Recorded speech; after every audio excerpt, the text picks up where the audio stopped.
जयकारा बोलो माता रानी का। जगत माई महामाई माँ भद्रकाली की जय बोलो। माता रानी के सांचे दरबार की जय बोलो। तो मेष राशि वालों, आप सभी का स्वागत करते हैं मेष मंथन भिंड यूट्यूब चैनल में। मित्रों, इस एक चीज में 9 देवी देवताओं की शक्ति समाहित है और ये 9 देवी देवता हमेशा आपके घर में मौजूद रहते हैं। आपकी तकलीफों को दूर करना चाहते हैं, आपके सबसे बड़े हितैषी हैं। तो ऐसे में आपको इस एक चीज को अपने पास हमेशा रखना होगा। जब आप इस एक चीज को अपने पास रखेंगे तो इन 9 देवी देवताओं की शक्ति आपके पास आ जाएगी। इनकी पूरी कृपा और आशीर्वाद आपको प्राप्त हो जाएगा। हम जानते हैं बंधुओं कि आपके जीवन में अभी परेशानियों का दौर चल रहा है। आप एक के बाद एक परेशानियों से घिरे हुए हैं। लोग आपकी मदद नहीं कर रहे हैं और समय और परिस्थितियां भी आपको मौका ही नहीं दे रहे हैं कि आप कुछ नया सोच पाएं, कुछ बड़ा अपने जीवन में कर पाएं। तो ऐसे में आपको दैवीय सहायता की बहुत अधिक आवश्यकता है। इसीलिए हम आपके लिए यह विशेष ज्ञानवर्धक कार्यक्रम लेकर आए हैं और हम इस कार्यक्रम में जो भी विशेष और दिव्य ज्ञान आपको देने जा रहे हैं, यह शास्त्रों की गहराई से निकाला गया है। जी हाँ बंधुओं, जब इंसान अपने जीवन में बुरे से बुरे समय से गुजर रहा होता है तब वह इस क्रिया को करता है। यह बहुत ही गुप्त क्रिया है लेकिन उतनी ही शक्तिशाली है और इस क्रिया को करने के बहुत ही सरल नियम भी हैं। अगर आप पूरे नियम और विधि विधान के साथ इस क्रिया को कर लेते हैं जो कि बहुत ही सरल हैं, तो आपके जीवन से हर एक कष्ट अपने आप ही कटने लगेगा। जो भी आपकी इच्छाएं हैं, मनोकामनाएं हैं, बस आपको सोचनी है और कुछ ही समय में ये सारी इच्छाएं और मनोकामनाएं पूरी होने लगेंगे। लेकिन बंधुओं, हम आपको एक बात और बता दें कि नजदीकी भविष्य में आपने कुछ योजनाएं बना रखी हैं और उन योजनाओं को पूरा करने के लिए भी आपको इन 9 देवी देवताओं की दिव्य शक्ति की कृपा की पूरी आवश्यकता रहेगी। यदि आपको इन 9 देवी देवताओं की शक्ति प्राप्त नहीं होती है, इनका आशीर्वाद और कृपा नहीं मिल पाती है, तो आपके भविष्य में बनने वाली लगभग हर एक योजना पूरी तरह से विफल हो सकती है, जिसकी वजह से आपके मान सम्मान में तो कमी आएगी ही, आपका रुपया, पैसा और समय सब कुछ बर्बाद हो जाएगा। अब वर्तमान तो जैसा है सो ठीक है और आपने भूतकाल में जितने भी कष्ट सहने थे सो सह लिए, लेकिन कम से कम आपका भविष्य तो सुरक्षित होना ही चाहिए। इसीलिए हम आपको इस एक विशेष गुप्त और शक्तिशाली चीज के बारे में बताने जा रहे हैं। बंधुओं, आज का यह कार्यक्रम पूरी तरह से माता भद्रकाली को समर्पित है और उन्हीं के द्वारा दी जाने वाली दिव्य अनुभूतियों पर आधारित है। तो आपको यह कार्यक्रम पूरा देखना है क्योंकि इस कार्यक्रम के माध्यम से आपको जीवन को सरल बनाने की एक नई राह मिलेगी। अब एक बात और यहाँ पर हम आपको बता दें बंधुओं कि हम प्रतिदिन आपके लिए सर्वश्रेष्ठ ज्ञानवर्धक कार्यक्रम लेकर आते हैं और हर कार्यक्रम के माध्यम से आपको प्रतिदिन कुछ नया, कुछ विशेष सिखाने की कोशिश करते हैं। लेकिन बंधुओं, हमारा काम केवल आपका मार्गदर्शन करना है, आपको सिखाना है। हमारे बताए हुए रास्ते पर चलना तो आपको ही पड़ेगा। यदि आप कर्म ही नहीं करेंगे तो हमारी बताई हर एक क्रिया अपने आप विफल हो जाएगी। फिर चाहे स्वयं ब्रह्मा जी या विष्णु जी या स्वयं शंकर जी आपके सामने प्रकट हो जाएं, वे भी आपकी कोई मनोकामना पूरी नहीं कर सकते क्योंकि यह कलयुग है और कलयुग कर्म प्रधान है। बाबा तुलसीदास ने लिखा है कि नहीं, कर्म प्रधान विश्व करि राखा। तो यह पूरा विश्व कर्म प्रधान है, तो आपको कर्म करना ही होगा। हमने जो आपको बताया उसे आपको अपने जीवन में उपयोग में लाना होगा। उस ज्ञान का उपयोग करें, उन क्रियाओं और उपायों को करें, फिर उनके प्रभाव अपने जीवन में महसूस करें। हजारों लोग ऐसे हैं जिनके जीवन में परिवर्तन पूरी तरह से हो चुके हैं। किसी का कर्जा चुक गया है, किसी की संतान उसकी बात नहीं सुनती थी तो संतान सुधर गई है। साथ ही साथ पति पत्नी के बीच झगड़े भी थे, किसी की पति पत्नी में नहीं बनती थी, झगड़े थे, तलाक तक नौबत आई थी तो उनके भी झगड़े समाप्त हो गए, प्रेम से साथ साथ रहते हैं। बहुत सारी बातें हैं। किसी का कर्जा समाप्त हुआ तो किसी का व्यापार अच्छा चलने लगा। और यह सब कुछ क्यों हो रहा है? क्योंकि माता रानी की कृपा से हम जो भी उपाय और क्रियाएं आपको बताते हैं वे सब अपने आप में सिद्ध होते हैं और हम जो भी क्रियाएं बताते हैं वे पूरी तरह से वैदिक पद्धति पर आधारित होती हैं। तो अब आपका धर्म है कि इन बातों को अपने जीवन में उतारना, इन बातों को मानना। अब यदि आप हर बात पर शक करते रहेंगे, हर बात पर विश्वास ही नहीं करेंगे तो फिर कुछ भी नहीं हो सकता है, फिर आपका भगवान ही मालिक है। मित्रों, हमने इतनी सारी बातें आपको केवल इसलिए बताई हैं कि आज का यह वीडियो कार्यक्रम बेहद ज्ञानवर्धक है, बहुत ही शक्तिशाली है, और जिसने इस कार्यक्रम में बताई हुई बातों को अपने जीवन में उतार लिया, हम गारंटी के साथ कहते हैं कि आने वाले 3 से 4 महीने उसके जीवन के सबसे सुंदर दिन होने वाले हैं, और वह इतनी जबरदस्त कामयाबी देखेगा जैसी उसने अपने जीवन में आज तक नहीं देखी होगी। कहने का मतलब यह है कि वह स्वयं अपने स्वर्ग और अपने सौभाग्य का निर्माता बन जाएगा। जी हाँ बंधुओं, तो उम्मीद है कि आप हमारी बातों को समझ रहे होंगे। अब आप इस कार्यक्रम को अंत तक अवश्य देखेंगे। तो चलिए बंधु, आज के इस विशेष कार्यक्रम की शुरुआत करते हैं, लेकिन इससे पहले माता रानी को आभार व्यक्त करते हैं और पूरे भक्ति भाव से कमेंट बॉक्स में लिखिए, जय माँ भद्रकाली कृपा करो। 3 बार लिखना, माता रानी आपके ऊपर निश्चित तौर पर कृपा करेंगी ही। इसी के साथ साथ यदि आप इस चैनल पर, इस कार्यक्रम पर पहली बार आए हैं तो आप बगल में जो लाल रंग का सब्सक्राइब का बटन है उसे अवश्य दबा दें। ऐसा करके आप हमारे माता रानी के दिव्य परिवार के सदस्य बन जाएंगे, धाम से सीधे जुड़ जाएंगे और आपके ऊपर सीधी माता रानी की कृपा और आशीर्वाद पहुंचने लगेगी। मित्रों, हम आप लोगों के जीवन में खुशियां लाने के लिए, माता रानी की कृपा पहुंचाने के लिए प्रतिदिन कुछ न कुछ अनुष्ठान अवश्य करते हैं, और इसका प्रभाव भी दिखाई देता है जब आप लोग संतुष्टि वाले मैसेज हमें भेजते हैं, तो हमें भी खुशी होती है कि आपकी इच्छाएं पूरी हो रही हैं, आपका जीवन सुंदर हो रहा है और हम इसी रूप में माता रानी की सेवा कर पा रहे हैं। तो चलिए बंधुओं, इस सुनहरे मौके को अपने हाथ से जाने मत देना, जल्दी से चैनल को सब्सक्राइब करिए, फिर आगे बढ़ते हैं। मित्रों, अब एक बात तो आपको माननी ही पड़ेगी कि हर इंसान के जीवन में चीजों का बहुत अधिक महत्व होता है। कुछ चीजें ऐसी होती हैं जो इंसान को सुख देती हैं, आनंद देती हैं, लेकिन कुछ चीजें ऐसी होती हैं जिनसे इंसान दुखी हो जाता है, परेशान हो जाता है। चीजें तो बहुत दूर की बात है, रंग और वस्त्रों का भी इंसान के स्वभाव पर बहुत अधिक प्रभाव पड़ता है। आप देखेंगे कि जो इंसान जिस प्रवृत्ति का होता है वह उसी प्रकार के रंग और उसी प्रकार के परिधान और पहनावे पहनना शुरू कर देता है। जैसे जो राजनेता होते हैं वे कुर्ता पजामा पहनते हैं, और यदि संत महात्मा होते हैं तो वे धोती कुर्ता पहनना शुरू कर देते हैं। तो जैसा उनका लिबास और पहनावा वह उनकी मानसिक स्थिति को दर्शाता है। कहने का मतलब यह है कि हमारे आसपास जो भी चीजें हैं, जिस भी प्रकार की हों, चाहे वे हमारे उपयोग की हों या ना हो, लेकिन उनकी अपनी कुछ विशेष ऊर्जा, उनका अपना कुछ विशेष प्रभाव तो होता ही है। अब सीधे तौर पर यहाँ पर बात की जाए तो कुछ चीजें होती हैं जो बहुत ही दिव्य होती हैं और उनका दैवीय शक्तियों से सीधा जुड़ाव होता है। अब छोटी मोटी चीजें तो हमें पता रहती हैं और हम उनका प्रयोग करते रहते हैं, लेकिन जब जीवन में बड़ी कठिनाइयों से मुक्ति की बात आती है, बड़ी सफलता और बड़ी इच्छाओं की पूर्ति की बात आती है, तब हमारा छोटी मोटी चीजों से काम चलने वाला नहीं है। अब ध्यान से सुनिए, शास्त्रों के अनुसार इंसान के शरीर को मंदिर कहा गया है। जी हाँ बंधुओं, और आप जिस घर में रहते हैं उस घर को भी मंदिर कहा गया है, और मंदिर में कौन रहता है? देवता रहते हैं।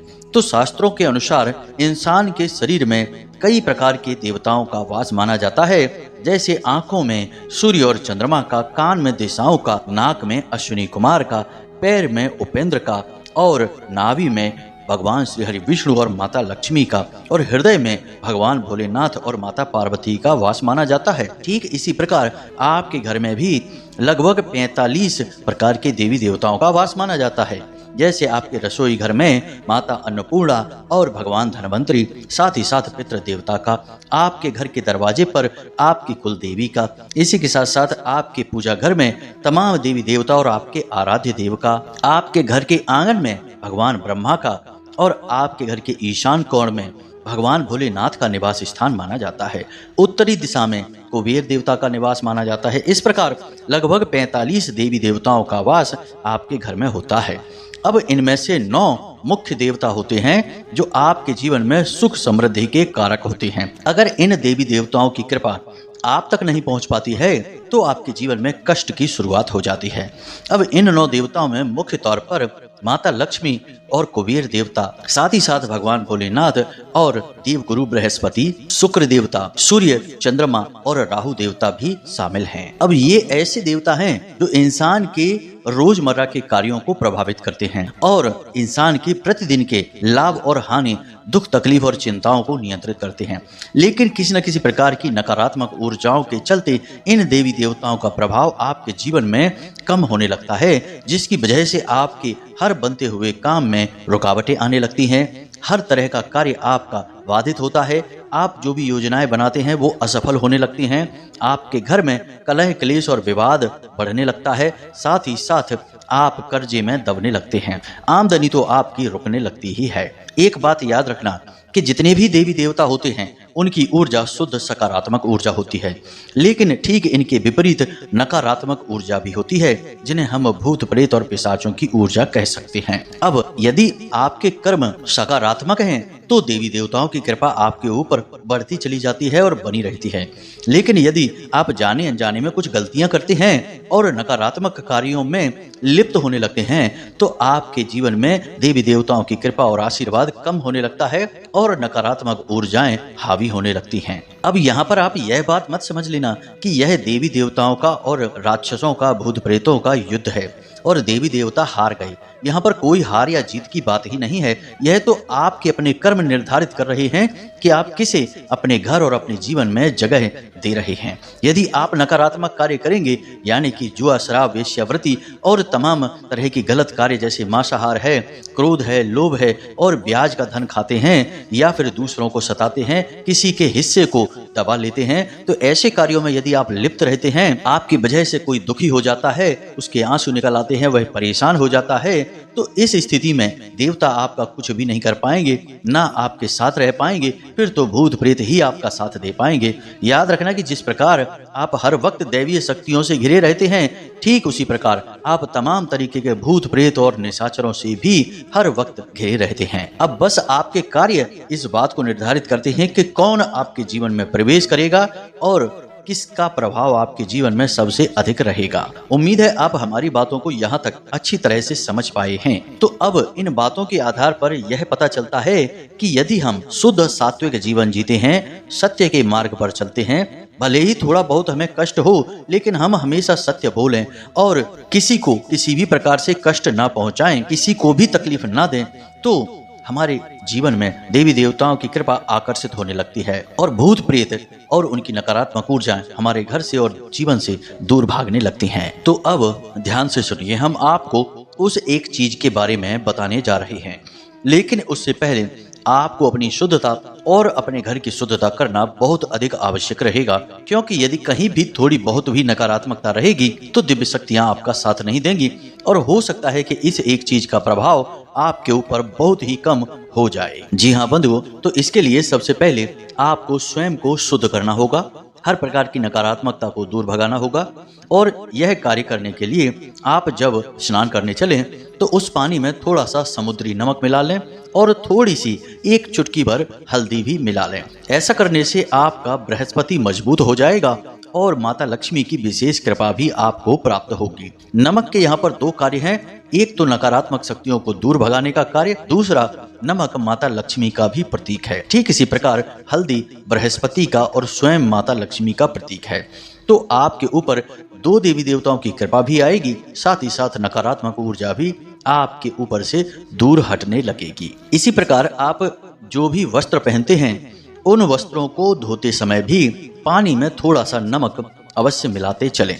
यह भी बहुत अनिवार्य है, इससे भी कपड़ों में रह रही किसी भी प्रकार की नकारात्मक ऊर्जा बाहर हटने लगेगी। अब बात करते हैं आपके घर के शुद्धिकरण की। घर के शुद्धिकरण के लिए सबसे पहला कार्य आपको शाम के समय अपने घर के सभी कोनों में, ब्रह्म स्थान में और छत पर और चारों तरफ मुख्य दरवाजे से लेकर थोड़ा थोड़ा गंगा जल छिड़कना है। इसके लिए आप एक गिलास में, शुद्ध गिलास में जल ले सकते हैं और उस जल में थोड़ा सा गंगा जल मिलाएं और फिर उस जल को चारों तरफ अपने घर में जहां भी आप जा सकते हैं जाकर छिड़कें।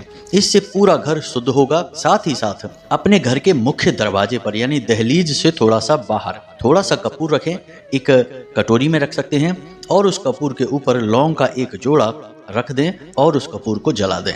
इससे आपका घर शुद्ध हो जाएगा, किसी भी प्रकार की नकारात्मक ऊर्जा आपके घर से दूर हट जाएगी। अब घर का और आपका स्वयं का शुद्धिकरण का यह कार्य है, यह लगभग प्रतिदिन होना चाहिए। अगर रोज नहीं हो सकता है तो हर 2-3 दिन में एक बार तो होना ही चाहिए। इससे जितनी भी नकारात्मक ऊर्जाएं आपके आसपास एकत्रित होंगी, कहीं ना कहीं से तो नकारात्मक ऊर्जाएं आती ही रहती हैं। अब किसी ने यदि आपकी किसी अच्छी चीज को देखकर थोड़ा सा भी मन में कुछ उल्टा सीधा ख्याल लेकर आया तो यह नजर की नकारात्मक ऊर्जा को प्रदर्शित करता है और आपके ऊपर भेजता है, तो इसे भी हटाना अनिवार्य है। आपने देखा होगा कि कई बार ऐसा होता है कि कोई कार्य बिल्कुल बनते बनते जैसे ही आप उसके बारे में किसी से कोई बात कर देते हैं, चर्चा चला देते हैं, तो उसमें रुकावट आ जाती है। ऐसा इसीलिए होता है कि उस इंसान ने नजर लगा दी है। इसीलिए तो लोग कहते हैं कि जब तक कार्य पूरी तरह से बन ना जाए उसके बारे में किसी से कोई चर्चा नहीं करनी चाहिए। लोग जाने अनजाने में ही नजर लगा देते हैं, तो इससे भी बचना अनिवार्य है और यह लगभग रोज आपकी ओर आने वाली नकारात्मक ऊर्जा है। इसीलिए हम कह रहे हैं कि रोज ही आपका स्वयं का और आपके घर का शुद्धिकरण होते रहना चाहिए। अब ध्यान से सुनिए, हम आपको उस एक चीज के बारे में बताने जा रहे हैं जिसे आप हर वक्त अपने पास रखेंगे। मतलब कि आप घर से जब बाहर निकलें किसी कार्य के लिए, जैसे कि आप अपने काम धंधे व्यापार या नौकरी के लिए, या फिर कोर्ट कचहरी के किसी मामले के लिए, या कोई भी ऐसा कार्य जिसमें आप चाहते हैं कि आपकी विजय हो, आपको कामयाबी मिले 100% गारंटी के साथ, तब आप उसे अपने साथ रखकर जाएंगे। इस एक चीज को एक पोटली के रूप में आपको बनाना होगा और इसके लिए आपको 4 चीजों की आवश्यकता पड़ने वाली है और इस एक पोटली का निर्माण आप शनिवार के दिन करेंगे। जी हाँ बंधुओं, तो ध्यान से सुनिए कौन कौन सी हैं वो चीजें, फिर उनकी प्रयोग विधि और नियम और उसके सावधानियां भी हम आपको बताएंगे। सबसे पहली चीज है गोमती चक्र। जी हाँ बंधुओं, एक गोमती चक्र आपको चाहिए। यह भगवान श्री हरि विष्णु के द्वारा धारण किए जाने वाले सुदर्शन चक्र का प्रतीक है और दुनिया की हर एक नकारात्मकता को काट देने की शक्ति रखता है। इसी प्रकार आपको 2 गूंजे चाहिए, एक लाल गूंजा और एक काला गूंजा। गूंजे के मोती किसी भी पूजा पाठ वाली दुकान पर आसानी से मिल जाते हैं। इसी के साथ साथ तीसरी चीज आपको चाहिए सफेद आंख की जड़, जिसे हम श्वेतार्क गणपति भी कहते हैं। इसका हमने एक प्रयोग और भी आपको पहले बताया था, लेकिन यह प्रयोग बहुत ही खास है। अब इसी के साथ साथ आपको चाहिए पीली सरसों के लगभग 11 दाने। सरसों के दाने खंडित नहीं होने चाहिए और पीले ही होने चाहिए। अब इन सब को पोटली नुमा बनाने के लिए आपको चाहिए लाल रंग का एक कपड़ा और लाल रंग का ही एक धागा, जिसे हम कलावा भी कहते हैं। अब यह क्रिया आपको शनिवार के दिन करनी है, तो आप दिन में इस पूरी सामग्री को लेकर रख लें। अभी इन सब के बीच एक सबसे शक्तिशाली सामग्री बाकी है जो आपको आपके घर से ही मिलेगी, जिसे हम आगे बताने वाले हैं। लेकिन इससे पहले हम आपको बता दें कि ये जो 4 सामग्रियां हैं जिन्हें आपने बाहर से लिया है या कहीं और से मंगवाया है, इसके बारे में आपको किसी से कोई चर्चा नहीं करनी है। यह बेहद ही गुप्त और व्यक्तिगत प्रयोग है, तो इसके बारे में किसी से यदि आप चर्चा कर देंगे तो बात वहीं खराब हो जाएगी। अब आपको क्या करना है, ध्यान से सुनिए। सारे काम से मुक्त होने के बाद रात्रि के समय लगभग 9 से 11 बजे के बीच में आपको स्नान आदि करने के बाद अपने पूजा घर में जाना है और अपने पूजा घर में आप एक सफेद रंग का कागज और एक लाल रंग का पेन लेकर जाएंगे। अब आपको उस कागज पर बहुत ही छोटे छोटे अक्षरों में इस मंत्र को 6 बार लिखना है। जी हाँ बंधुओं, यह माता लक्ष्मी का अंक है और शुक्र ग्रह का प्रतीक है, तो 6 बार इस मंत्र को लिखेंगे। मंत्र ध्यान से सुने, बहुत ही सरल है, बीज मंत्र है और 3 शक्तियों का सूचक है। जी हाँ बंधुओं, बहुत ही पवित्र और शक्तिशाली और स्वयं सिद्ध मंत्र है यह, तो ध्यान से सुने। मंत्र आपके मोबाइल की स्क्रीन पर भी दिखाई दे रहा है। ओम ह्लीम क्लीम श्रीम नमः। एक बार फिर से ध्यान से सुने, ओम ह्लीम क्लीम श्रीम नमः। इस मंत्र में हम 3 दिव्य शक्तियों का आवाहन कर रहे हैं, जिसमें ह्लीम माता बगलामुखी का प्रतीक है, जो कि दुनिया की सबसे बड़ी स्तंभन की देवी हैं, यानी कि हर प्रकार की नकारात्मक ऊर्जा को तुरंत रोक देने का कार्य करती हैं। क्लीम दुनिया का सबसे बड़ा आकर्षण मंत्र है और माता काली भगवान श्री हरि विष्णु और कामदेव का प्रतीक है। ठीक इसी प्रकार श्रीम स्वयं माता लक्ष्मी का प्रतीक है, उनका ही नाम है। तो आप 3 बड़ी दिव्य शक्तियों का आवाहन यहाँ पर कर रहे हैं। तो आपको यह मंत्र एक कागज पर 6 बार लिखना है और लाल रंग की पेन से ही लिखना है। आप अपनी राइटिंग कैसी भी लिख सकते हैं, अच्छी बुरी आपकी लिखावट होगी, कोई फर्क नहीं पड़ता है, बस मंत्र लिखना है आपको। आगे पीछे कागज में आप लिख सकते हैं। अब जब आप यह कर लें तो इसके बाद आप गाय के घी का एक दीपक जलाएंगे और इस संपूर्ण सामग्री को उसी लाल रंग के कपड़े में रखेंगे और एक पोटली का रूप देंगे। लाल रंग के कपड़े में आप क्या क्या रखेंगे, ध्यान से सुनिए। पहले आप गोमती चक्र रखेंगे और भगवान श्री हरि विष्णु का स्मरण करते चलेंगे। इसके बाद आप लाल गूंजा को रखेंगे जो कि स्वयं माता लक्ष्मी का प्रतीक है और चुंबक की तरह पैसे को आपकी ओर आकर्षित करता है। इसके बाद आप काला गूंजा रखेंगे, यानी काले गूंजे का मोती रखेंगे जो कि माता काली का, माँ भद्रकाली का प्रतीक है। इसी के साथ साथ आप श्वेतार्क गणपति यानी कि सफेद आंख की जड़ को रखेंगे और इस समय आप भगवान गणपति यानी गणेश जी का आवाहन करेंगे, मन में स्मरण करेंगे। इसी के साथ साथ आप इस कागज को भी रखेंगे जिसमें आपने इस मंत्र को लिख रखा है और इस मंत्र के कागज को लिखते समय आप सभी देवी देवताओं से निवेदन करेंगे कि वे आपकी मदद करें और आपके हर बिगड़े कार्य को बनाएं और भविष्य में आपकी हर योजना को कामयाब करें। अब आप इस संपूर्ण सामग्री को लपेट कर एक पोटली का आकार दे दें और इसे लाल धागे से लपेट दें।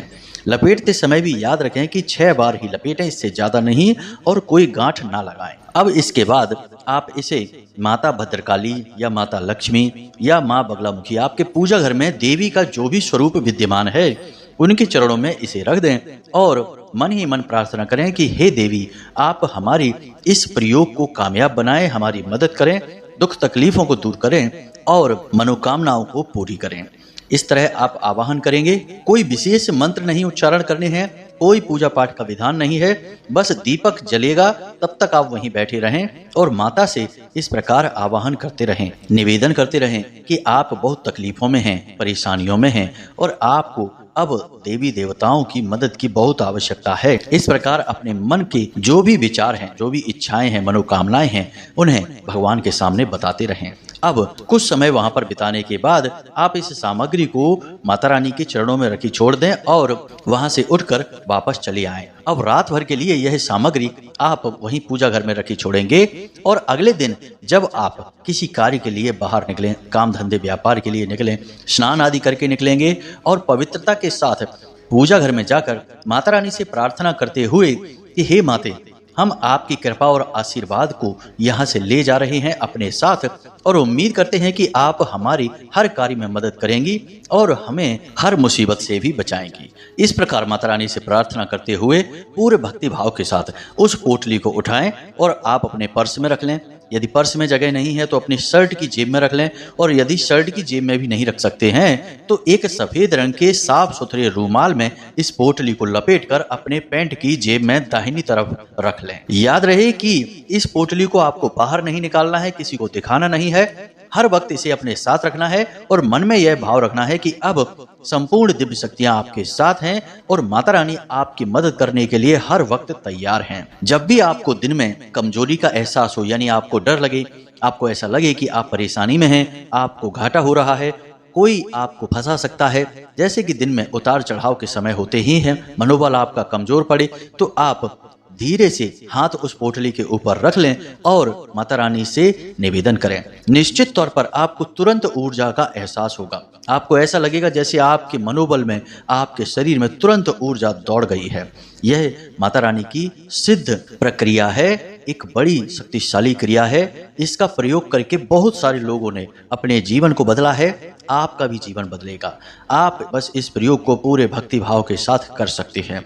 अब यह तो बिल्कुल साधारण सी क्रिया हमने बताई है, इसमें कोई भी कठिनाई नहीं जोड़ी है, लेकिन आप इस क्रिया को और भी ज्यादा भाव के साथ कर सकते हैं। जैसे माता रानी को प्रसाद चढ़ा सकते हैं, लाल रंग के पुष्प आदि चढ़ा सकते हैं। साथ ही साथ जब आप इस पोटली को सिद्ध कर रहे हो उस समय रुद्राक्ष की माला के साथ इसी मंत्र का जो हमने आपको लिखने के लिए बोला है, इसी मंत्र का एक माला जाप भी कर सकते हैं। अब हमने ये विधि पहले इसलिए नहीं बताई ताकि आप लोगों को कठिनाई महसूस ना हो, लेकिन यदि आप कर लेते हैं तो सर्वोत्तम है और नहीं करेंगे तब भी यह क्रिया आपके ऊपर कार्य करेगी।